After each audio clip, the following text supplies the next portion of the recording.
What's going on, ladies and gentlemen? Welcome on in to the Brasserie Media Podcast. It's Tuesday, April 8th, 2025. So glad to be here. Glad you're here with us. I'm Zach Haydorn, your host. That is Tyler Sage. He's your other host tonight. Tyler, what's up, dude? Hey, good to be here. Good to talk some wrestling. Yeah, let's do it. It's going to be fun, man. We got a lot of fun stuff to talk about. And I genuinely think we're gonna be doing some laughing on this week's show because we've got some very, very interesting and just weird topics to get into, as we head down the stretch here to WrestleMania, which is just a little over a week away, which is crazy to say. But we're gonna dive into Tiffany Stratton and Charlotte Flair. We're gonna talk all the drama there. Tyler, I want to know, do I have a favor that you owe me? Like, is it? You beat me to it. Do I? We didn't talk about it off air. I was wondering because I was gonna say that like in 5 minutes after you did. Yes, I'm sure we owe each other favors at this point. But my goodness, yeah. There's too many favors going around. Favors in WWE are like Panama sunrises in AEW pay-per-view matches. Just way too many. Yeah. And then we also want to talk about Jey Uso in that promo too. So a lot to get to today. And Andrew, if you could bookmark Andrew H's thing here. Did we really do? No. Well, that was Adam Kidd. It keeps going. At least that's the only way Adam can get on the show from Zach Haydorn is if he thinks it's somebody else. That's just mean. You're throwing me under the bus. Goodness gracious. I like about the member show. I don't remember being particularly harsh to everybody. Yeah, who are these effing guys? Heckle and Jekyll on the last member show. I don't think so. I think we were very. What are we talking about? I can't remember. I don't remember either. Well, the member show was the Dynasty review, so we were like, that was clean as a whistle. Maybe because we didn't hate it like everybody. I don't know. Maybe we'll see. I'm curious your opinion there, Adam. So. Yeah. Andrew, sorry, now I'm doing it. No, Adam, we need you, or Andrew, you two. We need you to be a little more specific, Andrew. Be a little more specific. Thanks to everybody who's joining us live on YouTube tonight. Appreciate it. If you're on Twitter X and you're catching us there, either on the One True Sports Twitter or RVD's Twitter, thanks so much. And we do this show twice a week. We do on Tuesday night version of the Brasserie Media Podcast. We do a Thursday afternoon show as well. So if you can't catch us tonight, there's no excuse not to catch us during the day otherwise. But thank you all for being here. We got the live chat just already rolling, which is really, really fun to see. We got Sean in there. We've got Adam, and we've got Andrew, and we've got Tracy, and we've got Mike, and so many others that are filing on in. We got some people from Twitter that are joining in the conversation. So this is going to be a fun night. Let's start off with the little Tiffany Stratton, Charlotte Flair discussion before we get into a little bit more business and some plugs. Listen. Okay, let's just take a step back. Charlotte Flair versus Tiffany Stratton has been an epic disaster of a WrestleMania match prior to Friday on Smackdown. Like, it has been. There's no chemistry. The crowd hates Charlotte. Tiffany is kind of annoying as a babyface, but they like her, better than Charlotte. So she kind of gets cheers, but she kind of has this heel gimmick, and so it doesn't really work. It is a disaster, Tyler. And then last week, apparently the answer was none of this is working, so we're just gonna go off script and we're just gonna do whatever we want to try to make this into anything that people can grab onto. So Friday was crazy. Do you think it was a work or a shoot? Did that cross your mind that like, hey, I know that everybody is saying this is a total shoot and they're off script and nobody knows, but this feud, man, my antenna went up because the feud is so bad that the only thing that could drive interest in it is creating a train wreck out of it and forcing people to watch it to see what happens next. So what are your thoughts on just kind of the overall feud and whether or not am I too deep in conspiracy theory land with that comment? Or was it just, hey, you're unprofessional and that's that? Yeah, I certainly think it's a work as like a rule of thumb. I thought that ever since this was happening. WWE, who like reported all this backstage stuff almost immediately, right? You know me, I'm big on sourcing, who is getting worked and who's not getting worked on sourcing. So I think it was like PW Insider was maybe the one to initially break it.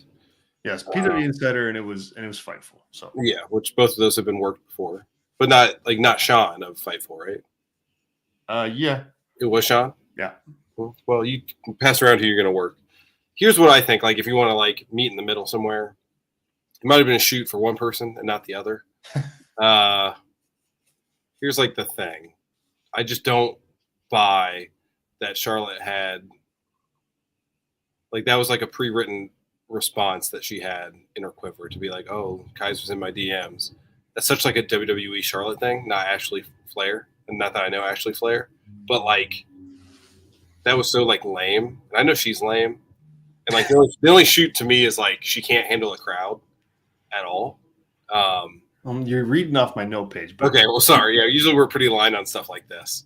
Like, if anything, Tiffany was like got the approval and then rolled out. They told her to roll out to be safe, but like it was a real thing. I don't know. Like, also it's like Charlotte is on. What was she on? She was on something talking like 2 days before about her divorce. She's on a talk show. Yeah. Like I mean, it's not like it's off limits, and it's been a while, right, since they've not been together, and it is what it is. So I don't know. I just don't think that's like a huge issue, and not some. If it was, it's not something that gets brought up. Period, because Charlotte is Triple H's golden goose for some reason, right? Because he loves Rick so much, he'll do anything for Ashley. And if you're Tiffany, like you'd have to be like, well, I'm going to go off script to save this match potentially, and like potentially torpedo my career, and I'll be getting beat by Roxanne Perez for that title as soon as WrestleMania is over because I just crossed everybody. Certainly could be the case. There's the Occam's razor of it tells me that it was mainly scripted. And I think the big thing is Charlotte is so bad in front of a live crowd and always will be that she can't like adapt. And she's trying to still get in like the same line like 3 or 4 times because she's getting interrupted. She just can't pivot. Like you got to take what you're getting given and deal with it. That's the job. So I don't know. It was just it could be like a little off script. Not that it's 100% or on or off script, but to me it's way more kosher than anything. Now, if these two don't wrestle a match, that's the only way I'll believe this was like not the case. Like if whatever, who could even pop in there? If Becky somehow miraculously takes on Tiffany Stratton on the Smackdown before WrestleMania, and then it's Charlotte and Becky, that's the only way I'll be like, well, that was real because they just buried her and that's over. And Charlotte's like, I'm not doing this. That's the only way I'll believe it was real. Well, I think also like if you do this match, Tiffany wins, and then she does drop the title to anybody, I think you could also be like, well, that was real. Yeah, I am in the middle on this, and not because I'm hedging, but just because I think it was a little bit of both. I think that that there was a point in the promo where Charlotte stands in the middle of the ring and kind of just and almost like is telling Tiffany like, hey, like I'm not going down this path anymore. Like let's go a different way. And there's a moment I was in the building, so I was at the show, and there's a moment where she's kind of like walking back and forth, and she's in the corner, and then there's a moment where she kind of sheds it all, and she's just standing in the middle of the ring, and it almost to me it felt like, all right, it's go time. Like I don't know what's going to happen, and they're just going to go.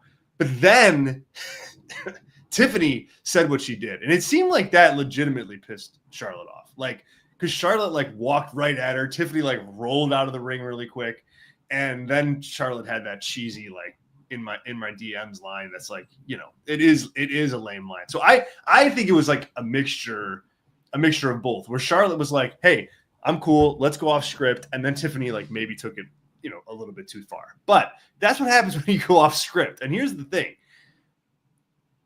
The other reason why I don't think that this is as dramatic or as unplanned as everybody else does is that if you go off script in WWE, that's a cardinal sin in that company. You don't do that. You do not do that. You can't do that, whether you're Charlotte or whether you're Tiffany, especially those two. I mean, this isn't Roman Reigns or Cody Rhodes or CM Punk we're talking about here. This is up and coming Tiffany and a Charlotte Flair that is so not over right now, that doesn't have any cachet, doesn't have any, power outside of a personal, relationship with Paul Levesque via, her father, Ric Flair. That's just something you don't do. The company is humming along too well and it's making too much money, and you don't risk it by going into business for yourself. So to me, if they really did go off script, truly and straight up, there would be punishments handed down. And maybe there will be after WrestleMania. I don't know. But that's not something you just do and get away with it. Plus, it didn't make the segment better. People are talking about it anymore, talking about the segment because it was so awkward and because it was such a train wreck. But it wasn't a good segment. Charlotte was terrible on the mic. Tiffany wasn't much better. Neither one of them could read the room that they were in. Neither one of them could, yes, Charlotte was worse because she couldn't get past the booze, but Tiffany, she didn't roll with that either. And so the off scriptness didn't even make it good. It didn't make it better. It just made it, hey, this car's on fire over there. We're going to take a look at it, but it's not good. It's not a good situation. And that's what this felt like to me in the build. Yeah. Like people that are saying, I mean, and good for you, first and foremost, if you are saying this, you're more excited to see this match as a result of this. I just think we are in a different boat in wrestling, right? I want the suspension of disbelief that these characters hate each other, but I don't want Jack Perry and CM Punk in AEW as a dream match, right? Right. And that's kind of what this, if it is real, it's what it feels like, right? It feels more like one person get fired and they would show a video of them backstage doing something heinous. Yeah. And that's a way to get over them, right? So because if you're going to have a good wrestling match, you have to work with your opponent. You can't it's like Matt Hardy and Edge from all those years ago. It's they made that work because they decided to, bury whatever they had for business so that they could work together. You know what I mean? And so, yeah, there were elements and underlying, I don't like this guy, but they weren't trying to hurt each other in the ring because they recognized, hey, we have to be able to work together in order to make this work. Yeah. Can we do it? Yes. Okay, let's do it. Yeah. This, if you want to see that, these Tiffany and Charlotte go at it, you want to see them inside of a really good story, and you want to see them be able to work together to have a good match and get the other over. And it seems like this feud right now is just all about, hey, how can I throw colder water on my opponent? Then it's so out of this world bad. I just can't even. I mean, they're definitely desperate. They're desperate. Yeah. So, and it's setting up, if I'm the booker, I'm having Charlotte winning under a minute and get booed out of that building and open Smackdown and just get booed out of the building and just go for it. Go for mega getaway heat or go away heat and see what you can do with it. That's basically what you're left with at this point. Yeah. Yeah. The other thing that stood out to me in this, and again, I was in the building, so I didn't get any kind of commentary on this. I didn't watch it back. What happened to Charlotte? I feel like Charlotte Flair in her kind of, I guess, prime, if you want to describe her heyday as that, she never was great on the microphone, but she always seemed to me like she did have a presence about her. So her presence carried a lot of weight, and she was decent in the ring, and she got booked really well, and all that helped that presence, so that when she stood in the ring, you still you felt something, and she was able to kind of manipulate the audience. She looks to me, man, like she has absolutely no confidence in any of her skills. Like it seems to me like she's afraid to hold the microphone up to her mouth. She seems like she's doesn't really know how she's supposed to be Charlotte Flair anymore. The attitude isn't there, the charm isn't there, that grandiose presence is just not there, and the audience is walking all over her. I mean, literally, like not literally, but like, man, they make it impossible for her to talk, and she does not have the ability right now to pivot. And to me, like Charlotte Flair was never, as I said, a great promo, but she was always able to kind of control, that the crowd for better or worse. And she just does not have it right now. And it almost is like Tiffany Stratton is like, dude, Charlotte, will you wake up, please, so that I can have like a decent WrestleMania match here? Like, get it together over there and be Charlotte Flair so we can make something out of this. And Charlotte just doesn't have it right now. Yeah. I would say on this, because I think you're right. If you look at like peak Charlotte as like a tippy top star, it's not with the strongest, most over product cohesively in WWE, right? Yep. And I think she's like really struggling with those European crowds, those hot towns coming back to the States. She's not getting the Charlotte Flair song. Charlotte Flair. Like that's certainly not happening. And I don't think she can handle that. She needs hey, they're going to be in Sacramento next week. That'll probably be a little better of a crowd. That'd be nice.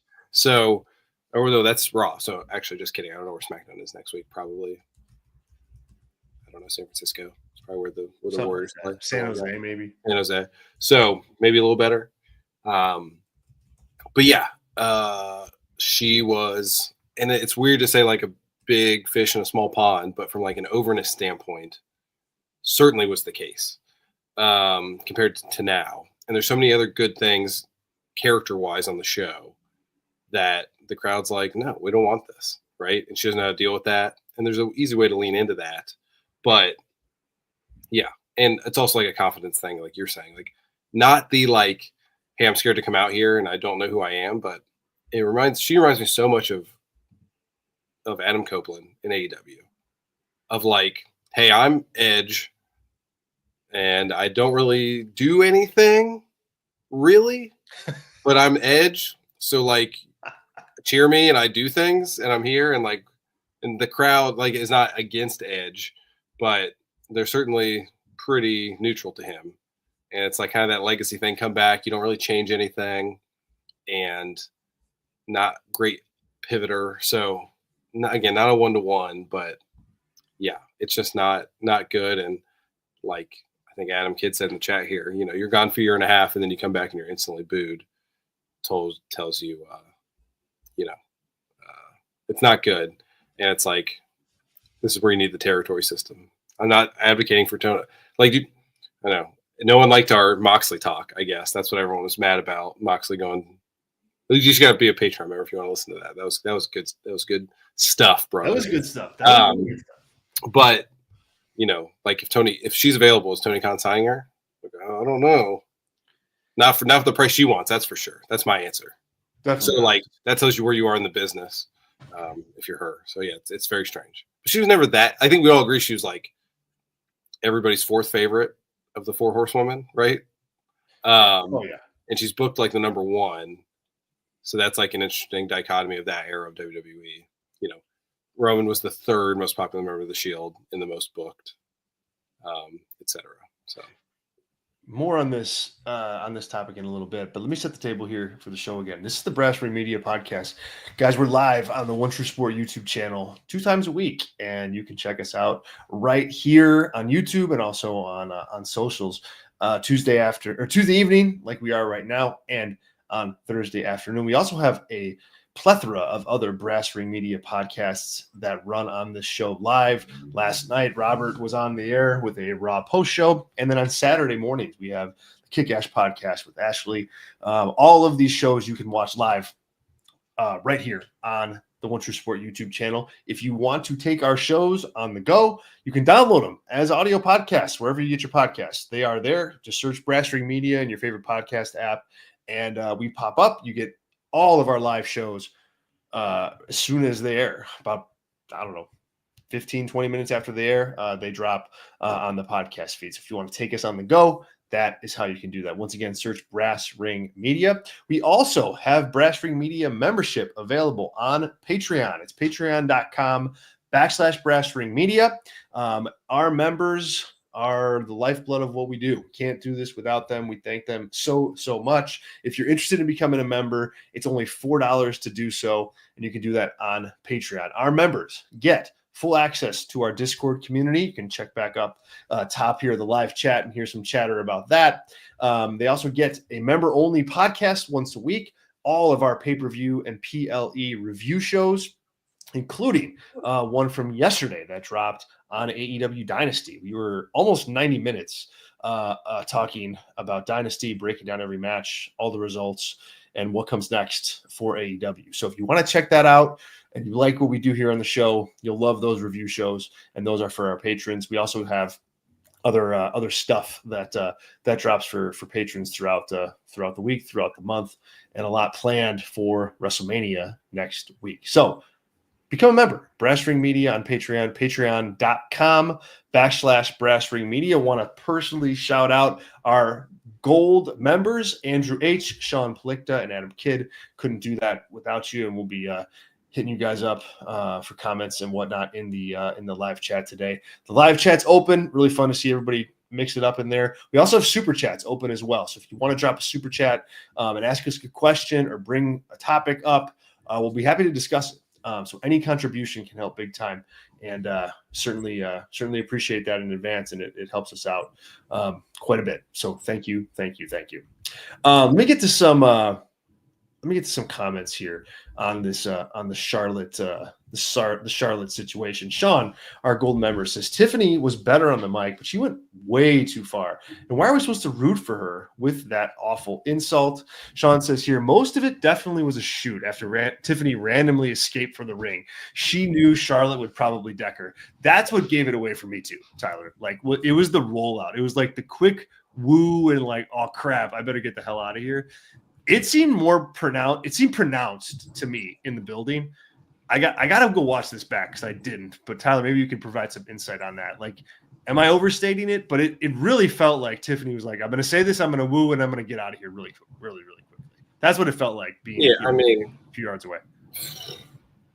That tells you a lot about both people, if it is true. Like, yeah, true. Charlotte would be so weak in the ego to punch somebody, like on television, and have it be like, there's been a lot of wrestling on television, and like to find someone who would like legit sucker punch somebody on television live on air, like I don't think that would happen no matter what. And for Tiffany to roll out, it's like, well, if you're gonna say that, you do it. So I think both of those are unlikely. So therefore, I'm gonna Occam's razor it and say that it's not the case. I think that's how you would plan it if you wanted to look like a simulated fight. That's what they do professionally. So I'll take that as mine. But I mean, whatever. That means like someone's looking to get out of their contract or stop wrestling if you're Charlotte and you're ready to punch somebody over something like that. And I don't think she's in that mental state, if I had to guess.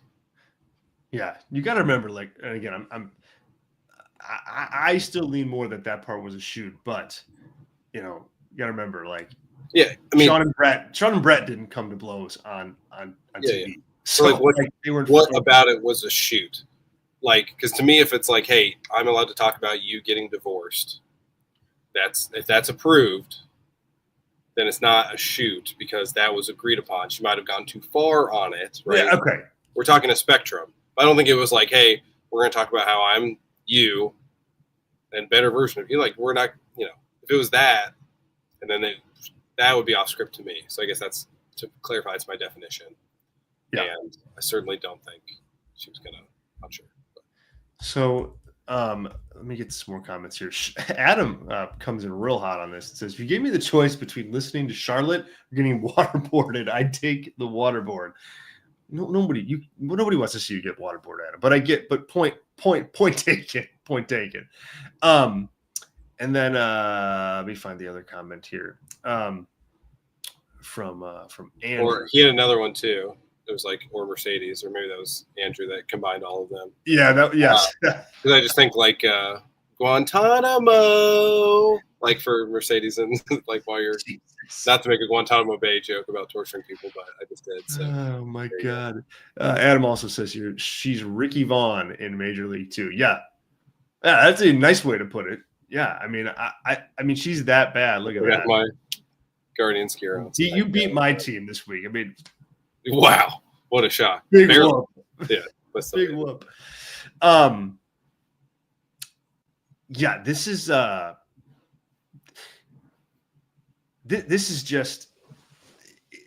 I don't know how you fix it at this point in time. Like, I mean, I really think you might be right, Tyler. Like, if they went off a little bit and they don't trust each other, you know, there's time to fix that and you can get on the same page. But if you're Triple H, you may just be like, hey, okay, whichever way you were going to book it. If Tiffany was going to win, have Tiffany win in, 2 minutes. If Charlotte was going to win, have Charlotte win in 2 minutes. Like, and then do whatever you're going to do next. I just like, it's so bad that I think that if Becky is available, like, and she is open to this, like, I would like do the match.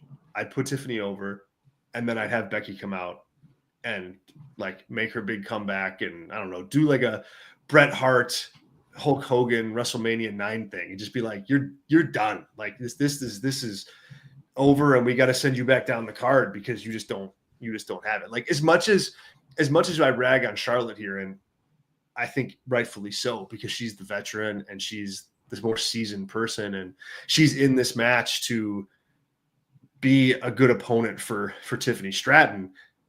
It's not like Tiffany's like, hitting the cover off the ball on these promos either. There's something missing with her too. Yeah, 100%. And it's not good. There's not a lot of hope on the horizon, I would say, for the division.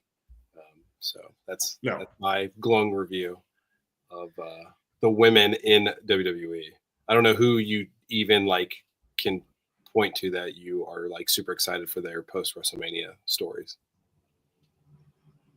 Oh man. If Jade could wrestle, I would say Jade, but that's about it. Yeah, if Jade could wrestle, Jade. I mean, Io Sky maybe, but like I still think she's like an upper mid carder. Yeah, she's getting over it because the other two are so bad. Yeah, but she looks like Storm. Yeah, I don't know if we're gonna probably spend the same amount of time on that, but she also looks incredibly weak in all of this too. So she does. Andrew H says here, the women's division is a mess, and I'm a WWE apologist. Yeah, no, it is. And I think like, it's weird because just Paul Levesque, Triple H, he kind of helped turn the tide on like women's wrestling in WWE with what he did and how he booked the NXT women's division when all these same women were in NXT. And now they're up on the main roster, and it's either like he doesn't care and they're not delivering. And I think it's probably a little bit of both, where it's like they're not delivering, so he's not putting as much effort into it. And that's a bad combination of stuff that feeds the other. As Adam says here, so much talent, such terrible booking. And I don't know. I mean, I think, yes, there's a lot of talent there in theory, but when you look up and down the roster, like, we know Tiffany and Charlotte, they're obviously not doing anything. Bailey is having decent, she can have a decent match here and there, but I don't know that people really care about her. Naomi just turned heel, so that's been okay. And Jade, has some upside, but she can't really wrestle very good. Like, you move over to Raw, and it's Lyra Valkyria, who can have a good match, but has absolutely no personality whatsoever, no character, really no charisma outside of being able to have a wrestling match. Rhea, they've messed up in order to get to a silly triple threat that they don't need. Bianca is like Rhea 2.0 in that looks just awful with how she's been booked in this WrestleMania feud. And Io is kind of more over than she was, but it's not because she's super over. It's just that she wasn't that big of a star going in. So she's a little bit of a higher star here, but not, she's not on Rhea Ripley's level even now. And that's your women's division. There's problems with all of it. So yeah, talent in theory, but I just don't know that, like, when you have that much talent, you want to see them do something, matter to the show, make the feuds and matches that they're in better. And the booking can only do so much. And there's issues with that. We've already stipulated to that. But at some point, the talent's got to look at themselves and go, like, I need to be better too. And I think some of that's going on as well, where it's just these guys are not performing the way you want them to ahead of the biggest show of the year, period. Yeah, for sure. I agree with the chat. Chelsea. Right. Chelsea. The only person I'd be excited for their post WrestleMania. Get her and Penta, redo the Lucha Underground. Oh, man. Obviously they're not, but man, that'd be great. Yeah. Oh my God. Adam here says C-SPAN is more charismatic than Lyra. Yeah. Sean, the talent is awesome. How can you mess up Rhea that badly? We've talked about that for 4 shows in a row now. I mean, last night I was like, they haven't actually signed this thing. What is going on? They just got to it. Yeah. I know. I was like, there's no way. I'm missing. I'm certain this is all signed. And yeah, man. And you were wrong. So what did you think of last night? I mean, this was the match they've been building towards for months. They decided what has to happen is they need to ruin everybody's character, I guess, in order to get here. The nicest thing you could say about this is that, okay, the winner is not abundantly clear, but I would argue that it is. Like, I think Bianca's winning this and turning heel in the process. Like, I think it's so obvious. But that's the only nice thing I can say about it. I'm not in on this. I'm not in on it. It's really. I don't know who's going to win because I don't care, which is like the worst place to be on this. That too. But yeah, it's something. It's just a continuation. At least they all didn't talk very much last night on that segment, like ripping the mic out of each other's hands, etc. It's also like I don't believe their characters actually hate each other as much as they do, because the incident that caused all this to begin with was Rhea freaking out for no reason, and nobody has called her out on. That's like what the EO character should be doing, of like, hey, you like freaked out and lost on your own. Like, that was a very small thing that happened, and that's like a baby face that's like, hey, like calling people out on their BS, I think would have worked tremendously well in this situation. And then Rhea could have played, defense against both of them. And then you can kind of decide what they're doing. It's hard to book a triple threat match where everybody, at least with the men's one, they each have an issue with the other one. There's a triangle where, Roman has issues with both of them, et cetera, et cetera, et cetera. Like, I feel like Io and Bianca, like, what did they have no beef. They're just in this together. Like, she, Bianca won a match and Io was the champion afterwards. And Rhea and Io kind of have a issue because they've wrestled, but not really. I mean, it should be Rhea and Bianca and do the match that way, but it is what it is.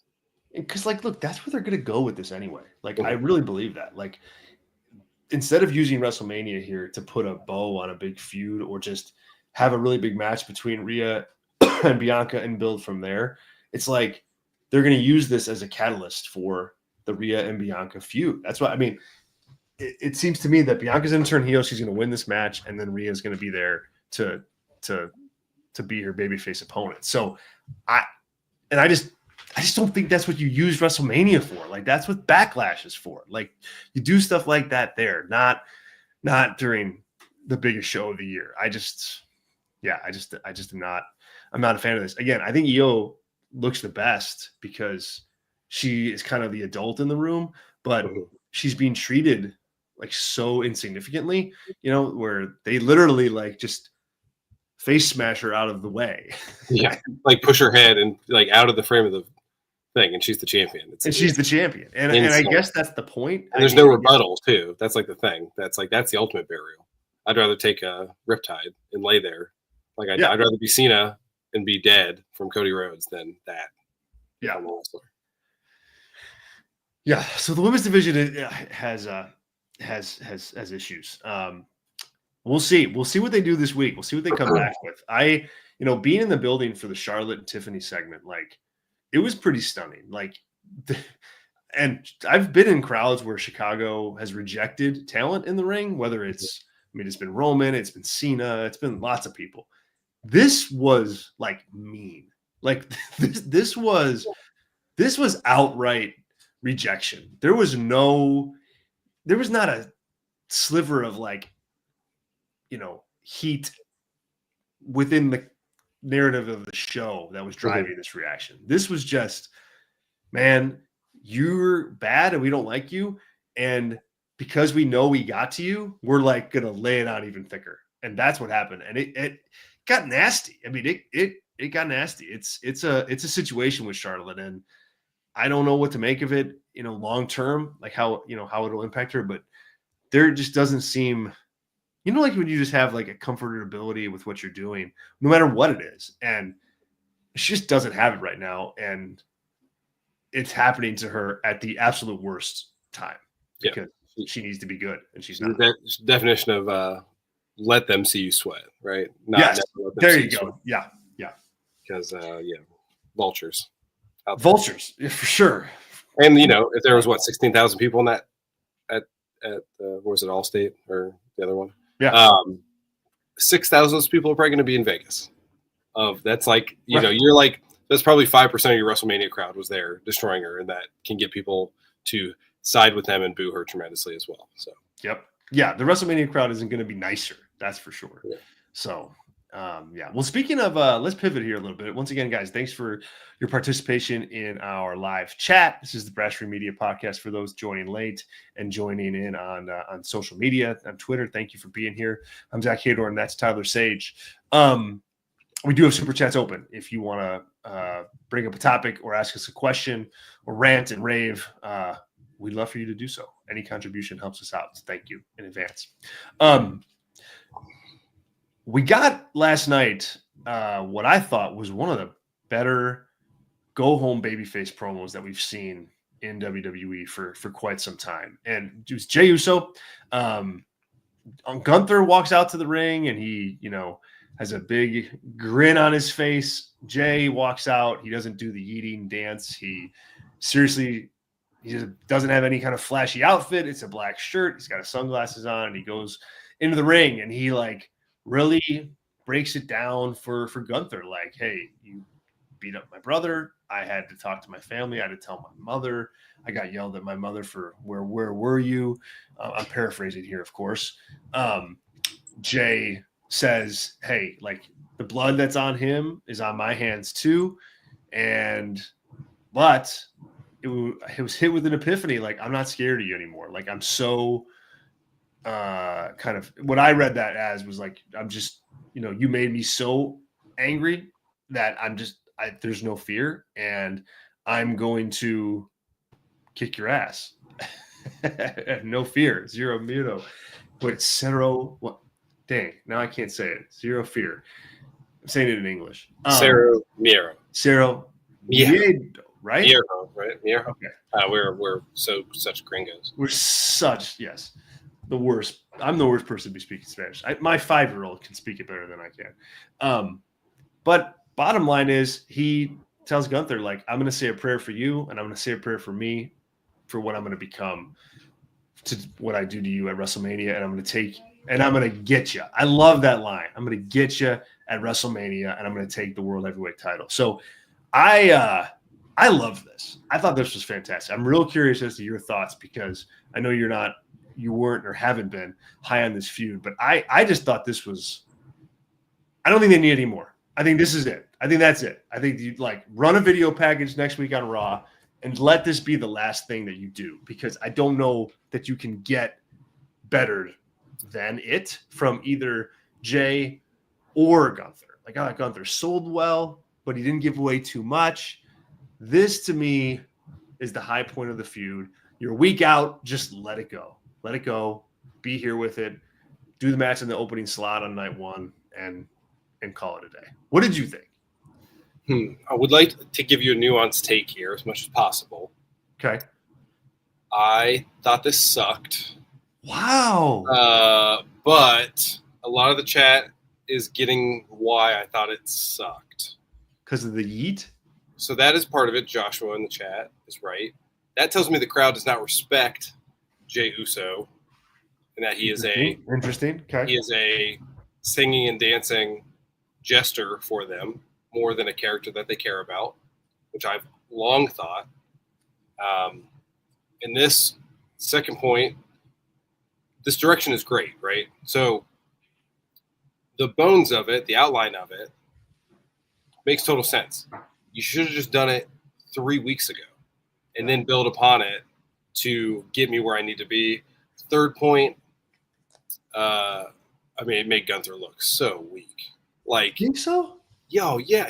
So for me, it looks like he's almost like this was totally, to me, someone breaking character and being like, "Oh, come on, man! Like, no." Like, it was like when you cut someone off in traffic, which is Gunther tying up Jey and making his brother bleed and rubbing his blood all over his body, and then that person gets to you at the red light, and they're like, "MF and you," and you're just like straight ahead because you're like, "I don't want to engage," and you look over and you're like, "Hey, my bad, man," right? And they still do it, and you're like, "Oh, my bad." That's the reaction I thought Gunther gave there.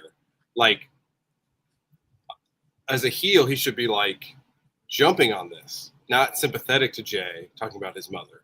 And he's like, "Oh, you got a mother, man?" And he's like, "Oh, yeah, I got a mother." You know, that's been the same issue with Gunther. Maybe it's like a bipolar sort of character they're doing there, where he takes a slap from Jey and then pays it back, right? So I just think that hurt Gunther's character in this promo, which is fine if he's going to lose, but it's a little too late. Obviously, the guts of it, totally fine. It makes Jey like a three-dimensional character, which you can't argue was a good decision to do. It was just too late. And I don't care what happens to either of these two guys. And for me, it's too late. Like, I don't know what they could do beyond here. Like, if Jey is going to win here, I think he's going to lose that thing very quickly, or else it's going to make that title totally meaningless. Same thing if he loses. I think Gunther is dropping that thing immediately to a CM Punk or Seth Rollins or someone of that ilk, and they're going to get that thing back on the right trajectory to get a big match in place for SummerSlam, maybe even Roman Reigns, etc. So there's a lot of factors there. Obviously, it's a good promo on paper for what you want a babyface to react to what Gunther did the previous week. But it's still just too much of stuff that hasn't worked for me, that this microwave mini build that they tried to rekindle doesn't buy it for me, because the audience doesn't care about either of these guys the way they used to. And I don't care about these guys the way that I used to. So the point taken on the time, or the, like, that's too late. I think that's true. I mean, the problem is I just don't know that you can cut this promo 3 weeks ago, because you have 5 weeks after it to WrestleMania. But I do think this would have been the promo you cut if Gunther puts Jey on the shelf for 4 weeks, and then you do this and you ride off and you go to WrestleMania. Mm-hmm. I read the Gunther thing differently than you did. When I was watching him, what I was getting was he's selling, like, how do I put this? Like, him reacting that way, like you said, the guy in the car that's like, "Oh God, I don't know what I did."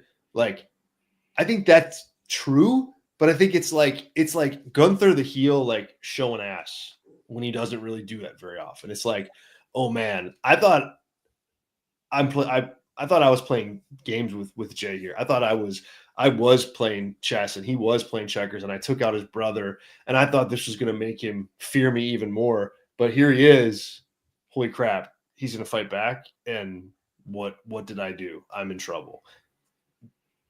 Just like you would be a guy if you're like, oh God, I probably shouldn't have done that. Like there's that moment of like, just not gonna like, holy crap, I thought it was this and it went this way, and now I'm in trouble. That's what I thought Gunther was trying to get. So I didn't think I thought he did look weaker, but it was with the goal in mind of we gotta like the match means nothing unless people are behind Jay, and unless Jay is on a level that's like equal to or better than me. And so like I thought that he had to do a good job selling this and had to look weak so that Jay could flourish and kind of tell that story. Because like if he says it to me, like if Jay says that line of like, hey, I'm going to say a prayer for you, and I'm going to say a prayer for me, because what I do to you is it's going to need prayers. If Gunther just does like his normal, like regular, like shrug off smirk, like it doesn't land, it doesn't resonate. And I thought by like kind of breaking down a bit and showing that weakness, those shots that Jay was throwing landed and meant something. Yeah, I do have a bucket of cold water for you. No, I don't want it. But go ahead. Jay's going to say a prayer for Gunther and what he's going to do to him. Do you believe that? Like he's going to hit a crossbody off the ropes and 1, 2, 3, and that's going to be the thing that he said a prayer for. Not that they can't do that.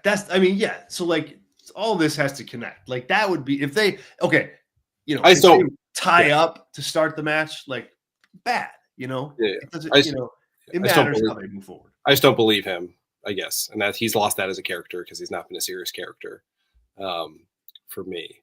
But yeah, I mean, I get it. I think the Gunther character and the Jay character are both like borderline ruined from the original thing. If you have this, if I could go back and do like a postmortem on how I would suggest they book this, I would assume that they do that with a lot of builds to see if they can get better. That's what I would do. I think you have to say like, do the business you did last week at some point that was effective, and then Jay's rebuttal should be more so like used to be like, yeah, you're always been an a-hole, but you were in there and like respected the belt, respected the business. And now like, cause you're scared of me and what I represent, what these fans love about me, whatever, all that crap, you've changed who you are. And that's why you're not going to beat me. That's why I'm going to beat you. Like, I think that's a more cohesive story for over a 2-month period than what they obviously were trying to do, which is not have much of an idea. And now they have a good idea that is a little too late for me. So I guess that's I think that's fair. I think that's fair. I really do. And yeah, because look, it's unquestionable. They had a 3-4 week stretch where it's just like, blah. And then they did this. And whether they had it in mind or not to do now, that's why you don't build these matches. 0% chance, I would say, that on January 28th or whatever, the day after. Yeah. That this was they knew this was they didn't know what they were going to do, which is fine. You don't have to know everything. Not everything's got to be Macho and Steamboat. Where you have to plan everything out, but certainly was not the case. Yeah, no, I don't think so either. I don't. I mean, I don't know. I think you could always say like, okay, Jimmy was going to get involved somehow, but it's just it was floundering so much there in the middle where even if it is the plan to do it later, like bump it up and come up with something after the fact because you had nothing. Like literally, you had nothing. Yeah. And on Sean, I would like to react to that too, which I appreciate his feedback. Go through it.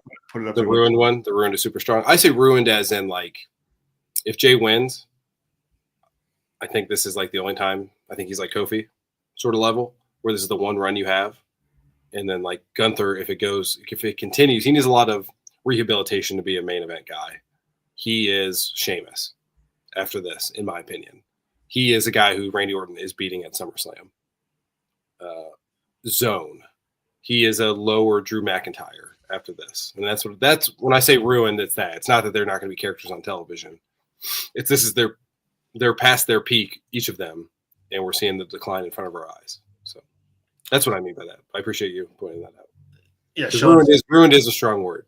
I would say de-elevated is probably a better turn of phrase. Sean's comment was ruined is super strong. Yeah, I'm worried about Jay having a good match, but I've always been down on him in the ring. So let's get some more chats on this. We got a lot of people wanting to chime in. Sean also says here he was serious and to the point, but man, I'm still not sure if he should win because I'm such a fan of Gunther. Andrew H says opening match night 1. I agree on that as well. Brandon jumps in here and says Jay winning the Rumble is on par with Otis winning Money in the Bank. Whew. Man, that is a left hook if I've ever seen one to old Jay. I don't know that I could put it on that level. I mean, this is going to main event or like be a big match at WrestleMania. Otis didn't even get to cash in the damn thing and lose. He just lost it in a courtroom. Like, I don't know. I can't agree on this, but I get your point. Yeah, we'll see. That hasn't played out yet, but it's there's comparisons here. It's not a strong comparison. So, they're not. This is not a strong like prize carrot to reward. I would say not Braden's comparison. So, yeah. Adam says Tyler makes some good points, so they're putting you over in the. In the chat. And Tracy with a super chat.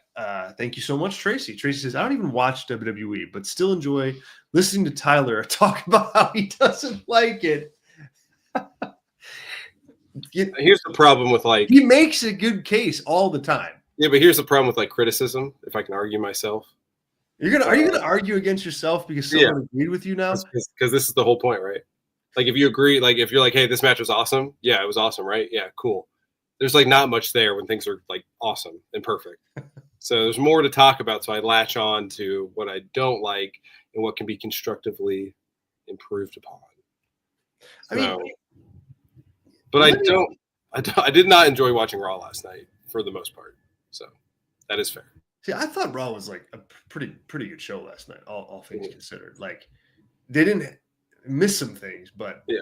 And Sean's right. His new AEW is certainly not perfect either.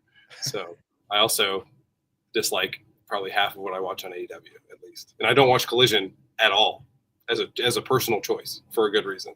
Yeah. So Tracy, thank you for the super chat.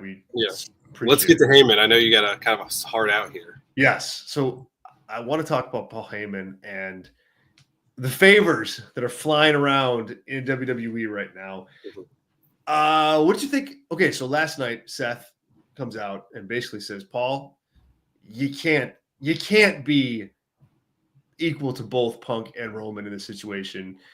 You said that you're loyal to both and you'll always be loyal to both no matter what, and you can balance that, but really, Paul, you can't. And also, really, Roman Reigns doesn't respect you, and CM Punk is not as good of a friend as you think he is. And then he went on for 5 minutes to explain why, in fact, that is true, which I got a kick out of. Man, I'll just flat out say it. The promo itself was fine. It was well done. I thought it's an interesting little nugget, but this to me, I have more problems with this than I did the Jay thing, because this to me is like, okay, we want this match to main event WrestleMania. So now we have to retcon all these reasons why that can happen. We have to force these storylines into place. So favor here and a favor there. And, Paul Heyman is the central issue here. And I just don't think that that's what you want for a WrestleMania main event. For as good as this match could be, and for as interesting as I think the story is with Paul Heyman, and I do think it's interesting, like his loyalty and where Paul Heyman stands as him being like a central figure to this, as like the main driving factor of this match, I think that's a miss. Like, I think you're better off with what Seth said yesterday, with like, this is a battle for the soul of WWE. Like, I think I can get on board with that more than Paul Heyman, because the bottom line is, who cares about Paul Heyman? Like, I mean, I like Paul Heyman, but Paul Heyman's a manager, and he's been with Roman Reigns, and he's been with Brock Lesnar. Like, his character in WWE is a conniving, two-faced, I go where the power is type guy.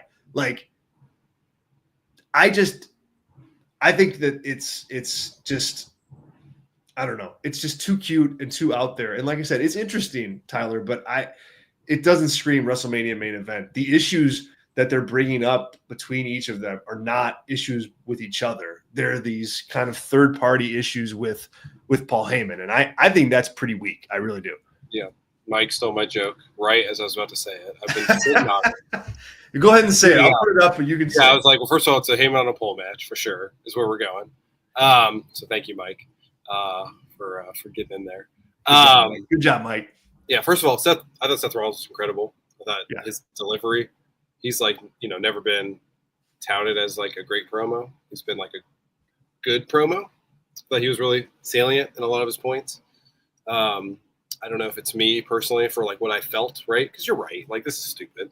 And it doesn't mean anything. It's just, right? It's like. I mean, and that's all of wrestling, right? If you really boil it down, they're just fighting for leather and metal. But, that's like we talked about in the, Hangman Page waiting at Gorilla to do his bit. It's like, if you think too much about it, you're going to be negative on it, right? But as a fan, I do feel like Seth is the arbiter of like, this is what everybody's thinking. At least so he's saying out loud what I'm thinking about Roman, CM Punk. These guys are in it for themselves. They're using you, like, which is all just, Seth is the same way if he was as powerful as they were, right? Which is like what one of the other two need to say, and explicitly, is like, hey, you did this, you did XYZ to me to get on top, and you couldn't stay on top. And I could. And so you're jealous and whatever. That's like the beef to then lay back on Seth, right? But yeah, like your broad thing of like, this is a main event. It should be for some stakes. And it's like, are they going to get into more of like, do they say the soul of WWE again after this promo? I don't think so. Yeah, I don't think so. If they do, then it's like more effective. I do think, like it was way earlier in the chat, I think this is more supposed to be a red herring for a lot of people were chatting about Heyman would choose Seth over the other two to be like the swerve of the match. And this is a way for people like us to be like, oh, I guess not, because they're like showing him like kind of protecting him, aligning him, not hurting him.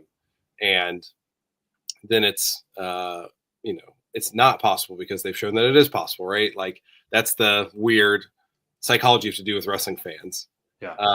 So I think that was more the purpose of it, which like mechanically I like because I don't know what's going to happen in this match. But also doesn't matter what happens in this match because it's kind of like it is kind of like a number one. I do think whoever wins this match will probably beat whoever wins the Gunther Jey Uso match, but just say it and make it worth that. And they can still do that, but maybe whoever wins is officially a Heyman guy and he's got a contract for a title at a certain point, whatever. I mean, that's lame. So don't do that. But it's still just like, even if they did that, it's like, okay, like the thing with Roman and Heyman was that like, it's not like Roman needed Paul Heyman. He wanted Paul Heyman. He wanted the wise man. Like, it's not like the thing with Roman was, it's not like, or at least when it was happening, it wasn't like Heyman was like central to this Roman Reigns run. Like Roman was the tribal chief. Everybody served him, not the other way around. And same thing with, with CM Punk. It's like, we're supposed to believe that like Paul Heyman being in CM Punk's corner is going to make like all the difference in the world here. It's like, no, you don't want, your big star CM Punk, operating that way. So to your point, like, it's like, okay, if it is for a contract with Paul Heyman, it's like,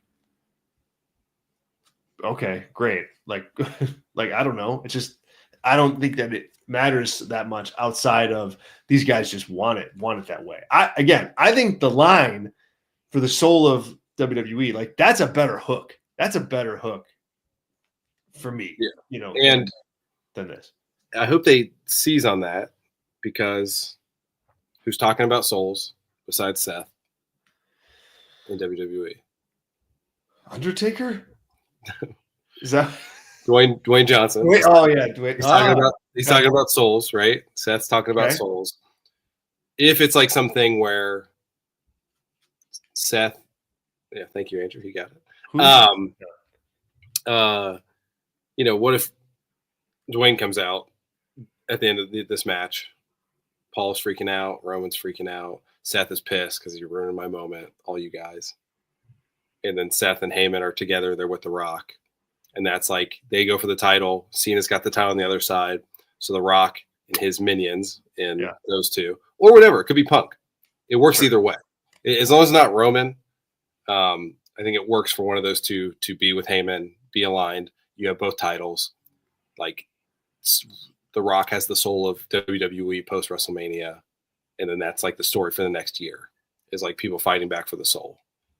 If that's the case, I'm way more into this. Yeah. That'd be cool. I don't know if I want to give them that much credit, but the word soul, I'll believe that when I see it for sure. The word soul is not a shoot. So I'm going to also assume that was put there on purpose to at least make people like me say that out loud. So Andrew says here, excuse me, sir, absolutely untrue in what I said about Heyman and Roman. Andrew says that shot of Heyman Roman on the couch to end SmackDown began the Bloodline era. No, yeah, it did. I'm not arguing that. I'm not even arguing that Heyman wasn't like a key factor in the success of the Bloodline. He was, but it was as a subservient character to Roman Reigns. Like it wasn't like Roman needed Heyman there to make all this happen. It just was he's a subservient wise man. That's what he does. And Paul Heyman or Roman Reigns shouldn't need that guy to win wrestling matches. I think that's hard to believe if you ask me. Adam says here, Tyler going deep in the weeds. Don't you just love when he do that? I can like see it now. We've done enough shows together where I'm just like, oh, Tyler's going. He's going. Yeah. I'm not gonna say anything. He's going there. So it's part the cold medicine too. Makes me really interesting. Part the cold. One, if you can't tell. But another thing on the Seth thing, right? Like if I give you the choice, would you want Seth to be the guy who sells his soul for the title, or the guy who gets screwed by CM Punk and he's like who do you want? Do you want CM Punk or do you want Seth Rollins to be the true face of WWE, what it really stands for, etc.? I know what I would want as a fan. I think most people would answer differently than I would, but does that make sense as a question? It does. I would say, even I would want Seth Rollins because Punk, that's just not his thing. Like that's not like his gimmick is like anti that. And like he walks the line too close. Sometimes even now, a lot of times now he does. I think there's a group of I think there's a fan base now where that's just, they don't know CM Punk. And so, and it's set up like he's crying, literally crying, as a character that he gets the main event WrestleMania because he's always wanted to do it. Now he can, right? Like that is such a heel persona to do that. So I just think it's better to do it differently. Like, or he has to like win the chamber, win the rumble, something like that to like earn the shot. But this was like here. Yeah. And then like just of the characters of everybody that's involved here, he's the most likely to take the easy path, I think, of these three. Yeah. Get what he wants. I think that's legitimate. And it's thing that like I don't think anyone would think of. And you could even do like Heyman is with Rollins as a good guy. And it's like Rollins, a light association with Roman and Heyman. And they're like the good guys trying to face off against Rock and his guys. And that works big for me as like a story for the next year in WWE. I agree. Guys, we're going to wrap up. I'm going to talk more about this Roman Heyman thing in the Patreon show because I think you guys are missing my point on this. I'm not saying in real life Heyman didn't help Roman get to where he needed to go and be in this great heel. He, of course, did. I'm talking on TV. More to come. Yeah. Sign up for write it down because I won't remember. So write it down to make sure you bring that up. So I will. Okay, good. Got it. Guys, thank you so much for being here. What a fun show. That was awesome. We got a lot coming up here in the next few days, with 10 days or so left until WrestleMania. We will drop our content plan for WrestleMania week next week. So more to come on that. Also, a week from tonight, mark your calendars. A week from tonight, we're going to preview WrestleMania. And we are going to have some of our gold members join us on the show to do that. It's going to be really fun. So you definitely don't want to miss that. It's our big WrestleMania preview show. We got a lot to discuss. We got 2 nights of action. We'll do as best we can with, obviously knowing that we've got a Smackdown left. But yeah, we'll go do up WrestleMania big next Tuesday night. So definitely be here. Once again, if you're interested in Brass Ring Media membership, head over to Patreon and check us out. Patreon.com/Brass Ring Media. All sorts of exclusive content, member-only podcasts, our Dynasty review show, and so much more is there. So jump on over. It's only $4. Now's the perfect time to do it with WrestleMania on the horizon. Try us out. We want to do all we can to earn your business, and I believe that we really give a lot of value for what we do and for what we're asking for in $4. So join us. We'd love to have you, and we'd love to have you try us out. Once again, that's patreon.com/Brass Ring Media. Tyler, any final words? Nope, I'm good. Rock. Thank you all. Thank you to our super chatter, Tracy. And we'll catch you all later this week. Have a great rest of your Tuesday night. See ya.